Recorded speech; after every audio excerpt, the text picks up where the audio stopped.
my dears, this is the last video for my independent study, and once it comes out, I am officially done with my psychology major, which is truly wild and baffling and also making me quite existential, so we're just gonna move on. But if you're new here, hi there, hello, my name is Sydney, my pronouns are they, them. I am a disabled, autistic, queer, trans, non-binary actor, educator, composer, and media analyst. I'm working on a thesis at the cross-sections of disability studies, theater, education, theater/education, not theater education, but I guess theater education. Anyway, and psychology. It's culminating in the world's first all neurodivergent cast and crew production of The Curious Incident of the Dog in the Nighttime. You can learn about all of those things at the links in my description. And I'm a white young person with shoulder-length light brown curly hair, and I'm wearing a red, white, and green plaid button-up collared dress, and I'm sitting in front of a bookshelf. As always, you're welcome to like, comment, subscribe, and or leave a super thanks, but absolutely no pressure. Let's get into today's video. Now, obviously you've probably read the title, so you know that we are going to be talking about what accessible movement and dance education look like. The plan for today is to talk a little bit about my background as a student and also as a teacher, and then the issues I've seen in that experience, and then an overview of the ways to create accessible training environments, followed by ways to make that training adaptive to all people. Now, normally when I do a here's how to structure your classroom video, I have some general ideas from the fact that I used to work as a teacher for like 7 years, and I did a lot of trial and error around accessibility before I even began actually researching it or even knowing I was disabled. This is not one of those times, because I've done my absolute best to avoid dance and movement for most of my life, which is really great until I threw myself into a physical theater conservatory in Italy. But anyway, in my experience with movement education, I only know what not to do because I have never been in a fully accessible movement space or even a remotely accessible movement space, to be quite honest. That does not mean they do not exist, but I have never been in one. When I'm in a classroom setting as a disabled person, I usually experience one of three things. So generally before the first class, I'm gonna tell the professor like, hey, I'm disabled. That means I need more water breaks. I also can't go from the floor to standing really quickly like 10 times in a row. And also, hey, maybe don't talk about really traumatizing things because I will just space out and not be able to ground myself again. Or I just hand them all of that information on a paper that I call the Sydney User Guide, where I literally give free resources on how to make classrooms more inclusive in relation to my experiences and the experiences of disabled people. I genuinely try to make it as easy as possible on them. But anyway, so I usually get one of three responses. Response one is, oh my gosh, I'm so sorry to hear that. I'm gonna try my best. And then within 5 minutes, they've already forgotten about it. They're expecting me to do absolutely everything everybody else can at the exact same way that they do it and same speed and the exact same time frame, yell at me for being incapable of doing it, and usually refer to me as lazy and unwilling to work. Option two is me doing a really terrible job of said thing because they didn't teach it to me properly, and then them applauding and telling me that they've never been more proud and it's the best thing I've ever done, so I don't actually learn any skills because I'm held to no standards at all. And response three is getting too scared of letting my disabled body do anything and also not trying to accommodate me in the slightest and coping by just having me sit out the entire class and watching, which for what it is worth is illegal based on the IDEA, ADA, Section 504 of the Rehabilitation Act, and if you're wondering, the equivalent legislation in Italy as well. Just saying. Also, it sucks. It sucks to be that person who has to sit on the sidelines and watch the education that they're paying an exorbitant amount of money for. I mention this embarrassingly scattered training because studies have shown such patched together educations are typical for disabled students seeking acting training. Deprived of performance classes in K through 12 and discriminated against when seeking formal training, ambitious students train themselves. And I've been able to do that with voice, and I've been able to do that with acting, but movement has always been my Achilles heel.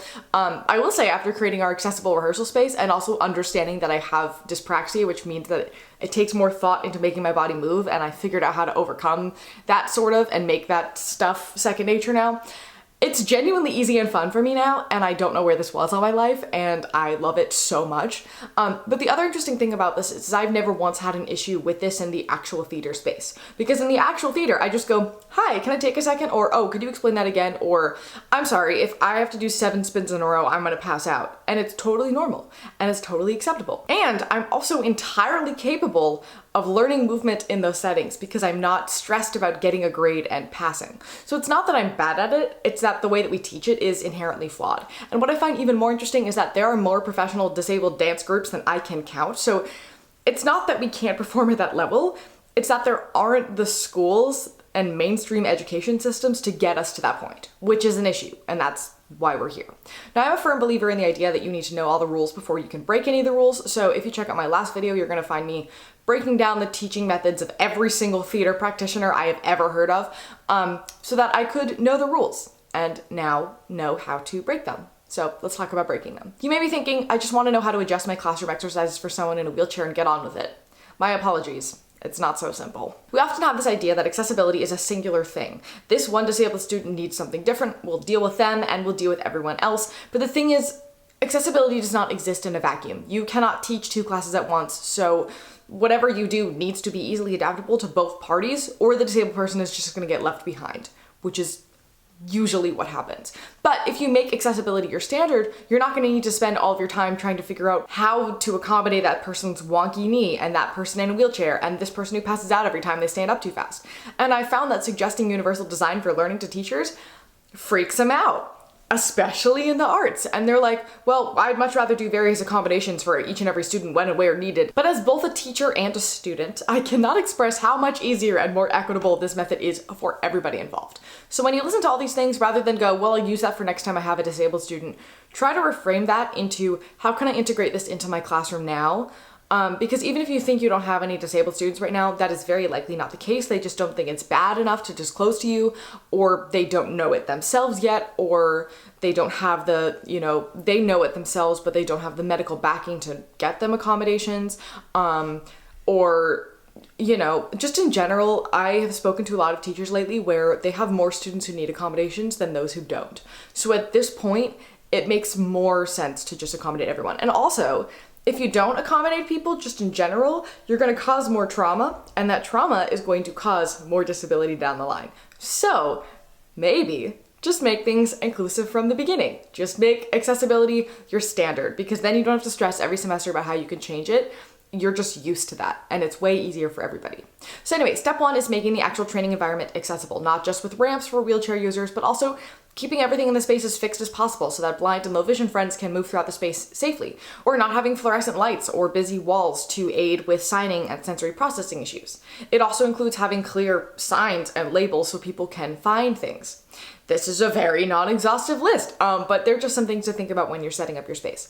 Also, remind yourself that mobility aids are an extension of somebody's body. It's not this person plus a cane or this person plus a wheelchair. It is this person, and their mobility aid should be respected as a part of their body. You're not going to ask somebody to get rid of their glasses or their left arm to learn to dance, or continuously pick up somebody's leg and move it around without any consent to do that. So don't do that with anything else either. Practical aids in the classroom that can help immensely include a perfect height table and transfer board so wheelchair users can do the floor work independently, and at the same time as everybody else in the class. They don't need to be picked up and moved onto the floor and back. Practical aids can also include writing out sequences and filming them for actors to study later. I, for one, have memory loss, so I need to run things consistently every single day for a few days straight, and have in my brain an image of the written version, a video of what it looks like, and the actual muscle memory of it.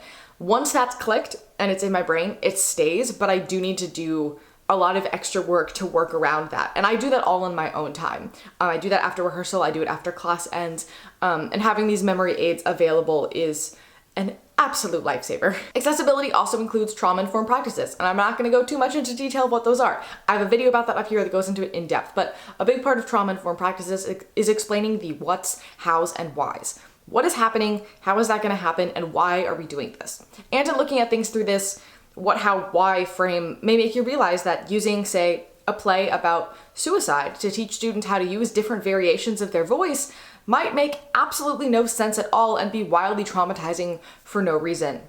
Not that that's my lived experience at all. I don't know what you're talking about. Having conversations with your students about the purpose of an exercise may feel like you are indulging the secrets of the practice or whatever, and that may feel viscerally wrong to you, but it's often precisely what needs to happen for students to feel safe. And I didn't add this in my script, but when I am a student in a theater classroom, not as much anymore because now I've researched everything, but before this, I would spend that class time figuring out the purpose of the exercise. So rather than having you're gonna teach me the stepwise thing of how to do this, for example, the Lecoq motions, he had each individual, some of them were 20-step motions. And rather than just learning the motion at face value, I would look at it, I would look at what she was showing us, and I would go, okay, what is this supposed to teach me? What is the purpose of this? How can this be positive or negative to my body? Is it worth it? Can I learn this in a different way? And so rather than spending my time and energy just learning the thing because she never explained the why of why we were doing that and what the purpose of it was, I was spending the energy trying to figure out if it was worth my limited energy. So if she had just explained the why, I would have actually learned it, you know? Another thing in this category that also always freaks art teachers out is that you need to have at least a basic understanding of metacognition and psychology. It's very common for arts teachers to kind of skip out on the actual like in-depth education psychology aspects of teacher training and then just become professors. This is kind of the norm. But just because you have been on a plane does not mean that you know how to fly one, if you catch my drift. And a lot of the issues that I regularly see in arts classrooms directly relate to harmful and outdated misunderstandings of psychology education and the mind in general. And I'm not saying that you need to go get a PhD in psychology or go bury your nose in a bunch of psychology textbooks, but more that staying vaguely up to date on the changes in educational psychology, probably a good plan, because that way you can realize that a lot of the things we do in arts classrooms are both outdated and wildly dangerous. And we need to stop pretending that arts are so far removed from psychology, because the vast majority of the practitioners that we currently teach spend half of their time reading and talking about Freud. So if we could just modernize that psychology, I think it would do everybody a lot of favors. And if you're not sure where to start, all of my videos about accessible education and disability arts exist right on the line between psychology and the arts, because that's where I exist, so I've done most of the research for you, and that should be a good starting point. And this kind of ties into the importance of being willing to overhaul and adapt your methods, your ideas in your classroom. And I understand, nobody likes change, I get it. But disabled kids know when our teachers see us as a threat to how they function, and it immediately negates our ability to learn from day one, because frankly, we lose respect for you pretty much at the beginning.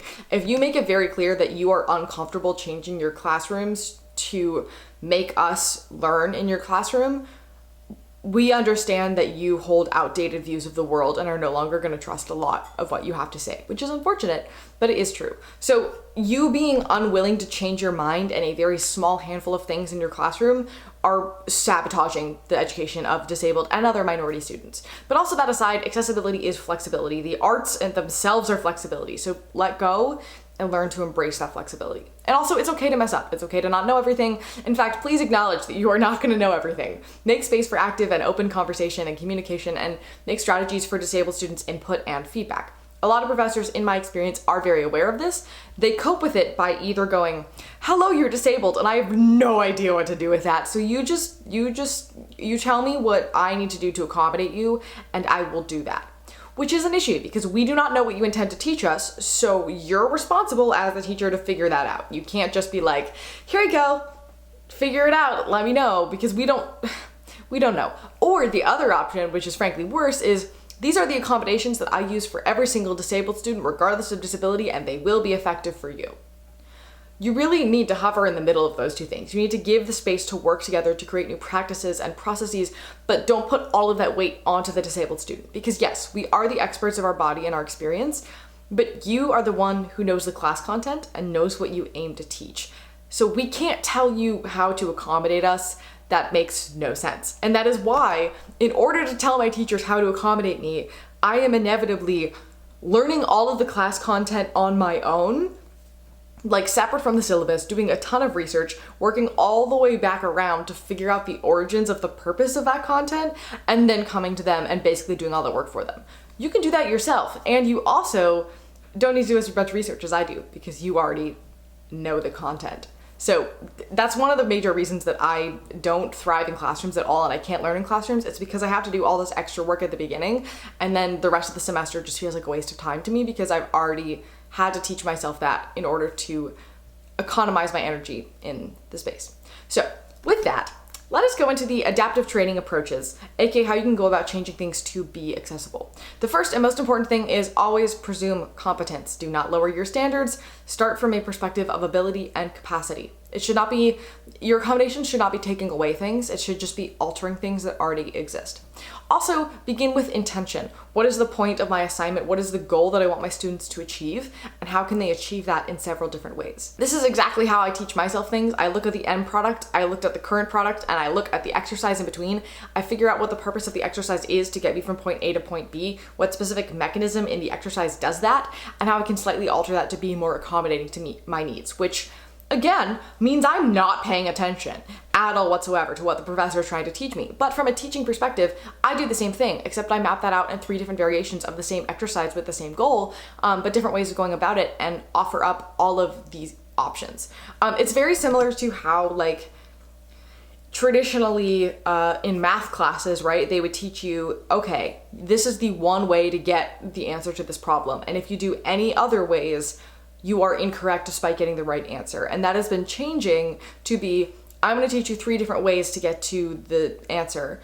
And you can use whichever one of those ways you want, whichever one makes more sense to you and you can retain better, and not judging which specific way that is. That is effectively the same thing that we're doing here. And this is a version of parallel practice, which is basically where every variation has the same function and moves at the same speed as the original thing so that everybody can do it together at the same time and in the same space and learn the same skills. Another way to work more flexibly is to give qualities, movement maps, and a general score, which is like improvisation within a set of guidelines, for them to work off of rather than strict choreography. This way, rather than spending their energy trying to perfect and learn choreography in order to learn a new skill, they can improvise their way into learning that new skill in a more accessible and comfortable way. And they also learn how to improvise and teach themselves things and take control of their own education and reflect on their own abilities, which is going to help them down the line because they're not going to be in school forever. This also includes abolishing neutrality and the uniformity of standards, basically saying that actors neutral does not exist because no neutral body exists, and that somebody's turnout or other dance terms, I don't know anything, I'm sorry, but those dance things are gonna look different from somebody else, and that is okay. But again, this does not mean, however, accepting mediocrity. Hold the students at the same standards, just loosen up what kinds of things qualify as that standard. It's also important to recognize that some bodies have a larger sphere of space that they can take up in their repertoire of movement that others do not have. This does not mean disabled people aren't capable of big movements or big things, but rather that it is necessary to help each student find their levels of 1 to 5 and that they never push themselves or overextend themselves to get what is a 7 for them but a 3 for somebody else. Also, the importance of clarity and simplicity goes a long way. How can we keep this thing simple and clearly stepwise so it's easy to follow along and understand where something is going? And again, as we talked about earlier, we need to know how to get from detail to big picture. What is the end goal? Where are we at right now? And how are we going to get there? And the simpler all of those answers are, the more likely we are to learn and retain that skill and also not panic the entire time. So it's just kind of a win for everybody. And understand that for some people, that anxiety comes on quicker because they're not used to these things being accessible. They don't have this confidence because they're used to being told they're terrible at dancing and at movement. So starting really simply and slowly and gaining that confidence as time goes on goes a really, really, really long way. And the last thing we're going to talk about is language. The way that we talk about things makes a big difference. For example, clarifying the difference between this is working in rehearsal and we're all experimenting together versus you are going to perform in front of the class now. Because performance and let's just muck around and find out are 2 very different things that sometimes look the same in a classroom setting and causes a lot of unnecessary anxiety for people. Also, not everybody can think in images. So how can we explain an image in several different ways and also demonstrate it? When it comes to finding an objective or a super objective, not everybody's capable of coming up with words. We were given the action book at drama school and they'd say things to me like, what action are you using? And I didn't know what word I'd use to describe what I was doing, and also when I found that word, I wouldn't know how to find another one. Giving a list of words to choose from that is like a small list of words, or talking through categories of words, or having them start with a long explanatory sentence, and then slowly breaking that down into more and more concise phrases until they're at a single word, if that's what the end goal is, can be really effective. We can also change our language in other ways. Instead of walk across the room, use move through the room. Instead of plant your feet on the floor, say position your body so you feel rooted. Instead of dance cheek to cheek, suggest move with intimate symmetry. Not only is this more inclusive to people who say can't walk or don't have feet or can't deal with touch, but it also helps this whole explain why you're doing this situation because it's embedded into your more accessible standards already. Other language choices include saying upper limb and lower limb rather than arm or leg, and variations and translations rather than accommodations or anything else that denotes like, oh, this person is different, so they're doing a thing that's different because they're different. Instead, it's just a variation or a translation of the original, like any other performer would do. But most importantly, we need to talk about one of the most important and almost never talked about aspects of movement training. Experts in movement tend to be the ones who have the idea that outward physicality is a shorthand for internal states of being most ingrained into their souls. They are so used to physicalizing emotion for the sake of a character that they end up taking this out on their disabled students because they see us move differently and that inherently tells their brain this movement reflects their internal state. So they're either an evil person like Captain Hook or an innocent victim like Tiny Tim or anything else. And this obviously dehumanizes the students, and these professors take us less seriously because they see us more as a metaphor than as a human being, and it is really, really harmful to everybody involved. And most of the time, nobody in the situation, oh my god, it's snowing. I'm so sorry. Most of the time, nobody in the situation is able to put that experience into the words, so they can't stop that mindset because they don't understand that they have this ingrained in their souls. So when you're face to face with different physicality, stop and think about what you're interpreting from that and whether you should be interpreting anything from that, whether that's merited or appropriate. And with your students, re-story that. How can we teach acting and movement in a way that deliberately breaks from tropes, themes, reactions, tendencies, narratives, anything about disability, and also about other minorities as well? So that's all I got for you today. I feel like I'm at a point where a lot of my deep dives into different forms of accessibility are becoming a nice big circle, all leading back to each other. But I hope that this was helpful. I have linked my sources in the description for you. I would love to hear about your experiences and advice if you have any. And as always, thank you for listening. Thank you for learning. Remember, it's never too late to start over. I look forward to seeing you, my dear, in the next one.